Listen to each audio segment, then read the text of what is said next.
Bonjour mesdames et messieurs, j'espère que vous êtes tous en très bonne santé. Nous continuons notre formation Python pour les SIC, mais avant de commencer, je veux juste répondre à une petite question qui est répétée assez souvent concernant cette formation.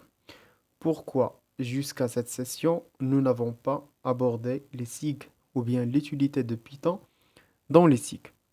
Je réponds par un proverbe. La lune se déplace lentement, mais elle traverse la ville. C'est-à-dire que petit à petit, nous arriverons aux sessions dans lesquelles nous allons appliquer le Python dans les cycles. Mais avant, il faut comprendre les bases et se familiariser avec le codage. Donc, je ferme cette parenthèse euh, et nous commençons le quatrième chapitre qui concerne les conditions.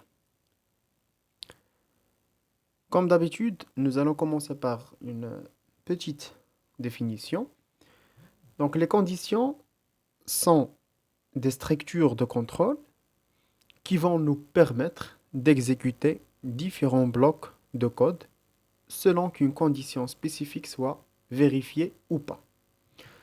Nous allons très souvent utiliser les conditions avec des variables. Selon la valeur stockée dans une variable, nous allons vouloir exécuter un bloc de code plutôt qu'un autre. Donc Python nous fournit les structures conditionnelles suivantes. Donc on distingue trois structures conditionnelles. La condition if, ça veut dire si. La condition if else, ça veut dire si, sinon. La condition if elif else, ça veut dire si, sinon si, sinon. L'idée est de dire que si telle variable a telle valeur, alors faire cela, sinon cela. Tout simplement. Donc pour comprendre toutes ces notions, nous allons pratiquer l'exercice suivant. Supposons qu'on a A est égal à 10, B est égal à 6, if B supérieur à 5, deux points, A est égal B plus 1. Donc on tape A, directement, il va donner 7. Ça veut dire,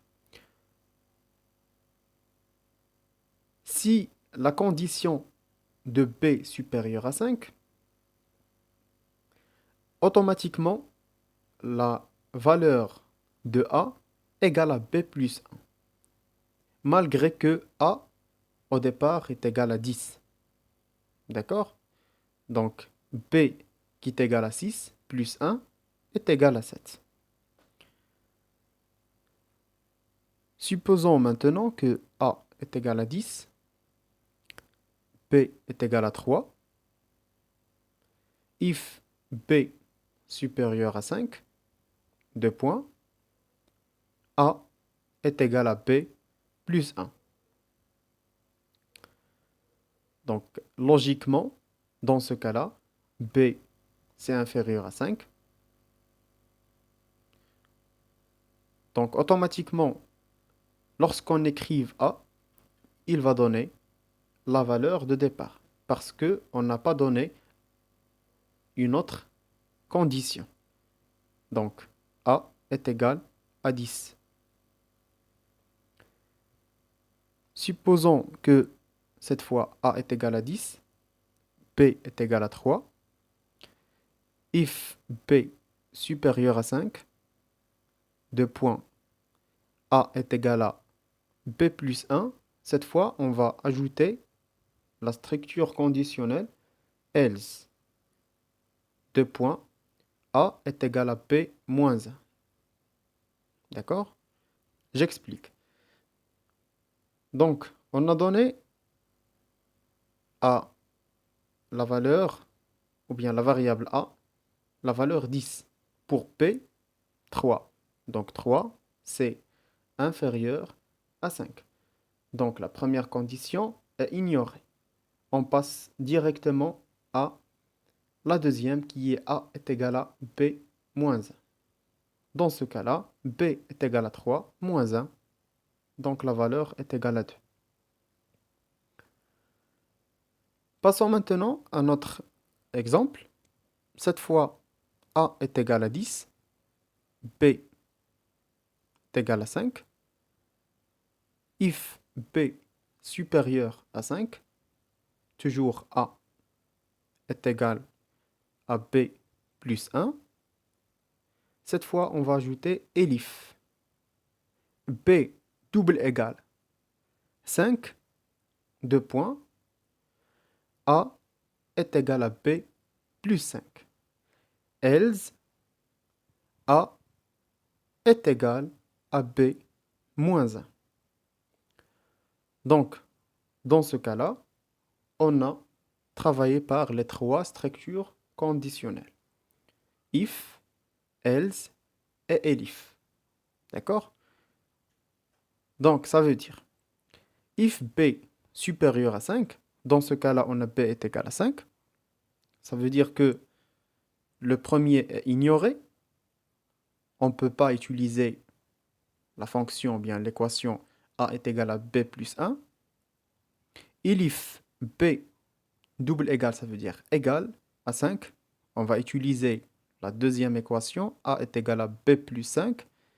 Sinon, si les deux sont ignorés, on passe directement à A est égal à B moins 1. Dans notre cas, on va utiliser if B est égal à 5. Ça veut dire l'équation A est égal à B plus 5. Donc, A est égal à 5 plus 5 est égal à 10. Tout simplement. Donc voilà, nous avons traité les trois chaînes, ou bien les trois structures conditionnelles, if, elif et else. La prochaine session, on verra les boucles et enfin les fonctions afin de passer aux applications SIG. Donc n'hésitez pas à vous abonner et nous consulter via le site web geoapp.com. Merci pour votre attention et à la prochaine séance.